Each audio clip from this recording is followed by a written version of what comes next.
Assalamualaikum warahmatullahi wabarakatuh. Bismillah, alhamdulillah, ala nikmatillah, wassalatu wassalamu ala rasulillah Muhammad bin Abdullah wa ala alihi wa sahbihi ajma'in, amma ba'du. Alhamdulillah, kita semua sudah masuki tahun baru Hijriah, tanggal 1 bulan Muharram. Semoga hari tahun ini kita bisa menjadi lebih baik lagi dari tahun kemarin, dan semoga kita selalu mendapat pertolongan dan juga perlindungan Allah, keridhaan Allah dalam menjalani kehidupan ini. Marilah rasa syukur kita ikrarkan bersama dengan bacaan Alhamdulillahirabbil alamin. Tidak lupa rahmat Allah semoga tetap tercurahkan kepada junjungan kita Nabi Agung Muhammad sallallahu alaihi wasallam, dan semoga kita semua mendapat syafaat beliau min hadisa ila yaumil qiyamah, amin ya rabbal alamin. Alhamdulillah, hari ini adalah hari pertama kita masuk di tahun baru. Semoga kita diberi kemudahan dalam menjalani tahun ini, hari-hari yang akan datang, dengan kemudahan untuk menjalankan semua kewajiban-kewajiban yang Allah berikan, untuk menjalankan segala kesunahan-kesunahan yang Rasul ajarkan, untuk menjalankan kebaikan-kebaikan yang Allah ridhai, amin ya rabbal alamin. Dalam sebuah hadis qudsi Rasulullah bersabda, may yuridillahu bi khairan yufaqihu fiddin. Siapapun yang Allah kehendaki baik, maka Allah jadikan dia memahami ilmu agama. Yufaqihu fiddin, Allah pahamkan dia ilmu agama. Namun harus kita ingat, setiap hal yang Allah takdirkan semua pasti membutuhkan sebuah perantara. Seperti juga ilmu agama, tidak semata-mata orang yang hanya tidur, hanya malas-malasan tiba-tiba paham agama, juga tidak. Semua butuh perantara, butuh usaha. Benar, orang paham agama itu Allah yang takdirkan, tapi setiap takdir Allah pasti ada prosesnya. Salah satu prosesnya kita harus belajar, kita harus mengkaji ilmu Allah agar kita bisa memahaminya, agar kita bisa mengamalkannya. Kita harus mengkaji. Ada yang bilang itu orang-orang yang punya ilmu laduni, dia tidak belajar, tidak menjadi alim, walaupun dia punya ilmu laduni, dia pasti melewati proses. Namun kadang prosesnya tidak sama dengan orang-orang awam seperti kita. Dan prosesnya orang lain tidak mengetahuinya, tapi mereka juga mempunyai proses untuk memahami ilmu agama Allah. Nah, pada hari itu marilah kita sama belajar bersama. Saya juga masih belajar. Semoga Allah meridhai niat kita, semoga Allah meridhai amal kita, dan memberi balasan yang baik, balasan yang terbaik untuk kita semua, amin ya rabbal alamin. Mari kita lanjutkan di kitab Sulam Taufik. Semoga dengan kita membaca kitab ini kita bisa mengamalkannya, dan kita bisa mendapatkan ridha Allah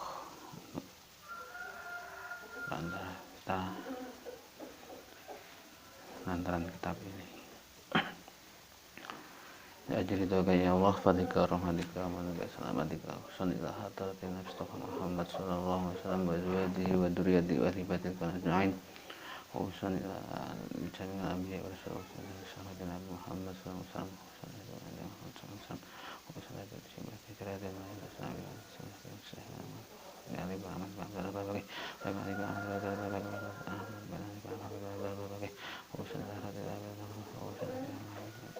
wasallam.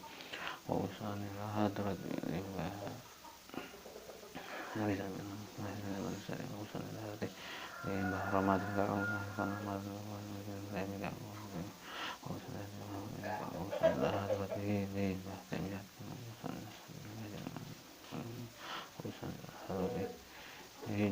syahina wa jalla syahina wa jalla hadi wa jami'in jami' wa ya muslim wa muslimat wa mu'minin wa mu'minat wa sallallahu alaihi wa sallam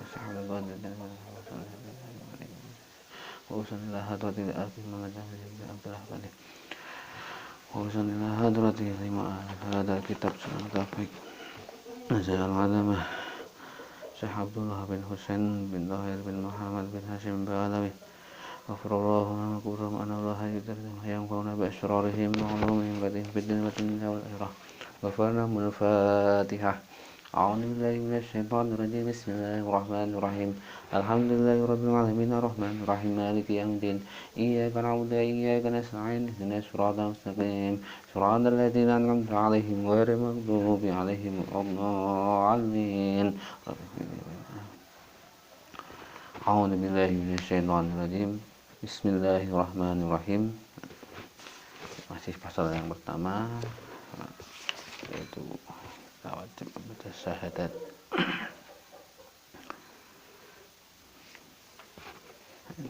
Kemarin makna asyhadu an la ilaha illallah.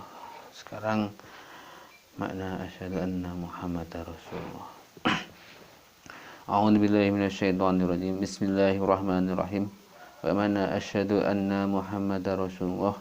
Utawi maknane lafal asyhadu anna Muhammadar Rasulullah iku antak lama endo ngawuri sapa sira wadak takitalan nekotake sapa sira watu sotika lan benerake sapa sira watu minalan imanake sapa sira anna sayyidana ing setuhne Gusti kita wa nabiyina lan nabi kita rupane Muhammad Kanjeng Nabi Muhammad bin Abdullah bin Abdul Muthalib bin Hashim bin Abdul Manaf Al-Quraisy kang bangsa Quraisy sallallahu alaihi wasallam iku Abdullahi kawulane Gusti Allah wa rasuluhu lan dadi utusane Gusti Allah di utusane ila jamil khalqi maring sakabehane para makhluk mana asyhadu anna Muhammadar Rasulullah kita harus mengetahui kita harus yakin kita harus bersaksi bahwa dan kita harus mengimani bahwa Nabi Muhammad bin Abdullah bin Abdul Muthalib bin Hashim bin Abdul Manaf yang berbangsa Quraisy itu adalah kaula hamba Allah dan utusan Allah untuk segala makhluk. Jadi, Nabi Muhammad itu diutus tidak hanya untuk bangsa Arab tapi untuk semua makhluk di dunia ini baik yang ada di Arab, di Indonesia, Malaysia, di Amerika. Nabi Muhammad diutus untuk semua makhluk tidak hanya untuk yang ada di Arab. Wulida den lahirake sapa Kanjeng Nabi bima kata kelawan ana ing Mekah wa bengi salan diutus sapa Nabi biha ing Mekah wa jaran hijrah sapa Nabi dal Madinah maring Madinah waktu finalan disareake sapa Nabi biha ing dalem Madinah wa annahu lan setuhune Kanjeng Nabi sallallahu alaihi wasallam iku shadiqun wong kang bener bijamima ing dalem sakabehane barang ahbar kang paling kabar sapa Nabi bihi kelawan ma dan kita harus mengetahui bahwa Nabi Muhammad itu dilahirkan di negara Makkah, diutus di negara Makkah, dan Nabi Muhammad juga hijrah ke Madinah serta dimakamkan di Madinah. Kita wajib mengetahui. Selain kita harus yakin, harus mengimani bahwa Nabi Muhammad bin Abdullah bin Abdul Muthalib bin Hashim bin Abdul Manaf itu adalah hamba Allah dan utusan Allah. Kita harus mengetahui bahwa beliau dilahirkan di Makkah, diutus juga di Makkah, dan hijrah ke Madinah, dan beliau dimakamkan di Madinah. Dan catatan yang paling penting, beliau diutus untuk semua makhluk. Dan kita harus yakin, harus membenarkan bahwa setiap hal yang dikabarkan oleh Rasulullah Shallallahu Alaihi Wasallam itu adalah hal yang benar. Kita harus meyakininya, kita harus mengimaninya bahwa setiap apa saja yang Rasulullah kabarkan itu adalah hak. Famin dalika mongko iku setengah saking mengkono-mengkono ma'ah baro adabul qabri utawi siksa kubur wa nangimuhu lan pira-pira nikmat kubur wa su'alul malaikaini lan pitakone malaikat loro mungkar wa nakir lan malaikat nakir wa ba'su lan tangi saking kubur wal hasru lan kumpul ing mahsyar wal kiamat lan kiamat wal hisabu lan hisab ing amal wastawabu lan ganjaran wal iqabu lan siksa wal mizanu lan timbangan wan naru lan neraka wasiratu lan wal haudu lan neraka wasyafaatu lan syafaat wal jannatu lan swarga wal khuludu lan langgeng ing swarga wa ru'yatu lan ningali lillahi maring Gusti Allah Ta'ala subhanahu wa suci Allah wa ta'ala lan maha subhanallah fil jannati ing dalam swarga jadi salah satu kabar yang Rasulullah kabarkan untuk kita semua yang harus kita imani adalah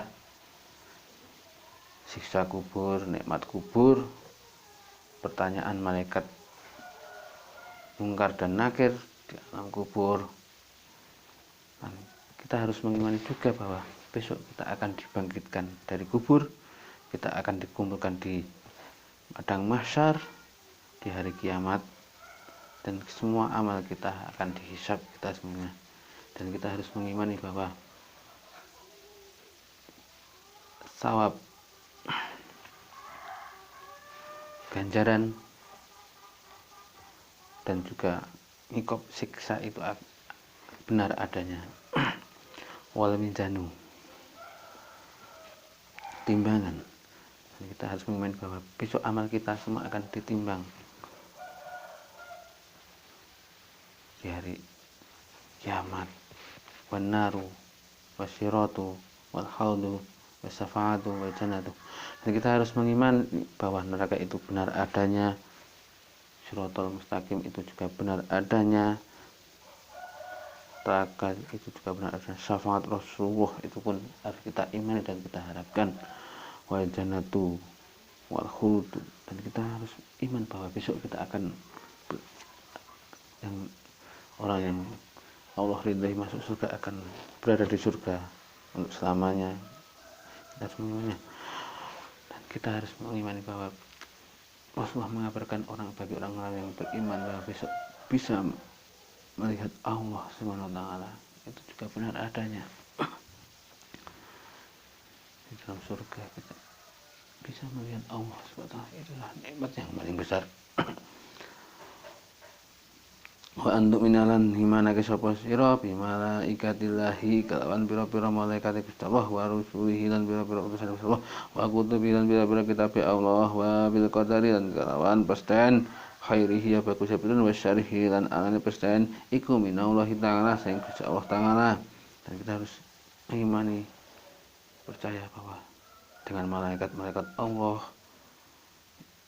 iman kepada utusan-utusan Allah, kitab-kitab Allah, dan kita harus yakin bahwa setiap takdir, baik itu takdir bagus maupun buruk, itu dari Allah Ta'ala.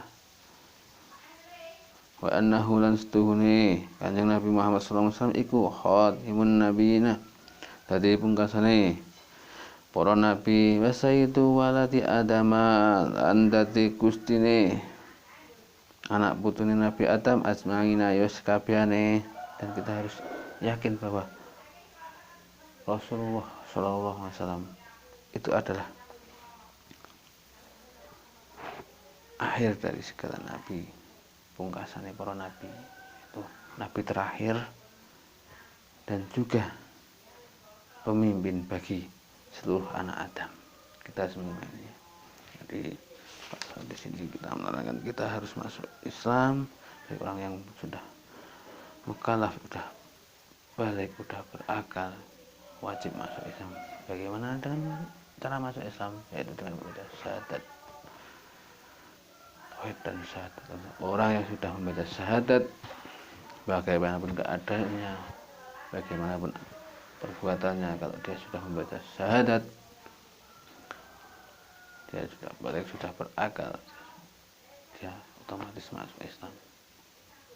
Terus pernah ada pertanyaan, Mas, kalau orang membaca syahadat tapi dia tidak, ibaratnya hatinya belum iman, pikirannya belum memahami arti syahadat itu gimana? Apakah dia masuk Islam?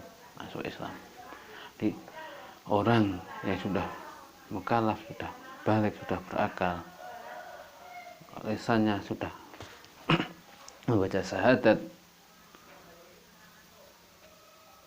dia secara syariat sudah dihukumi masuk Islam. Anak sholat ya Mas, sholat syahadat tapi ratau sholat, dia tetap Islam. Orang yang meninggalkan sholat tapi masih meyakini sholat itu wajib, selama dia sudah membaca syahadat, dia tetap hukum Islam. Kalau dia tidak menjalankan sholat, itu hukumnya fasik, bukan murtad, selama dia masih mengimani bahwa sholat itu wajib. Jadi tetap dihukum Islam. Umpamanya dia tidak pernah sholat, dia tidak pernah beribadah, tapi dia pernah membaca syahadat, terus dia meninggal, kita sebagai kaum muslim tetap diwajibkan untuk merawatnya, memandikan, mensolati, mengkafani, menguburkan. Kita tetap punya kewajiban itu karena dia secara syariat tetap dihukumi Islam. Orang yang meninggalkan sholat itu bukan keluar dari agama, tapi termasuk melakukan dosa besar. Contoh dulu zaman Rasulullah, ada seorang sahabat waktu berperang melawan musuhnya terpojok, saat mau dibunuh dengan sahabat, dia membaca syahadat. Sahabat tetap membunuhnya karena sahabat berpikir dia membaca syahadat karena takut untuk dibunuh. Setelah selesai perang, sahabat itu suan kepada Rasulullah, dia bercerita kepada Rasulullah perihal itu. Rasulullah pun sedikit marah kepada sahabat itu. Kenapa Rasulullah? Dia membaca syahadat karena dia takut untuk dibunuh, bukan karena dia iman. Rasulullah menjawab, urusan hati dia, urusan pikiran dia, itu urusan dia dengan Allah. Tapi urusan dia dan kita, selama dia sudah membaca syahadat, dia tetap sudah masuk Islam. Jadi, orang yang sudah membaca syahadat, entah bagaimana keadaannya sebelumnya, bagaimana perilakunya, dia tetap dihukumi masuk sudah Islam. Ya.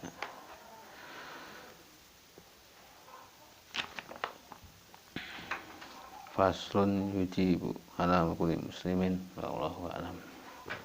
Ya, sedikit yang bisa saya sampaikan, pasti masih banyak kekurangan dan kesalahannya, saya maaf yang sebesar-besarnya, mohon koreksinya. Saya akhiri bila taufiq wal hidayah.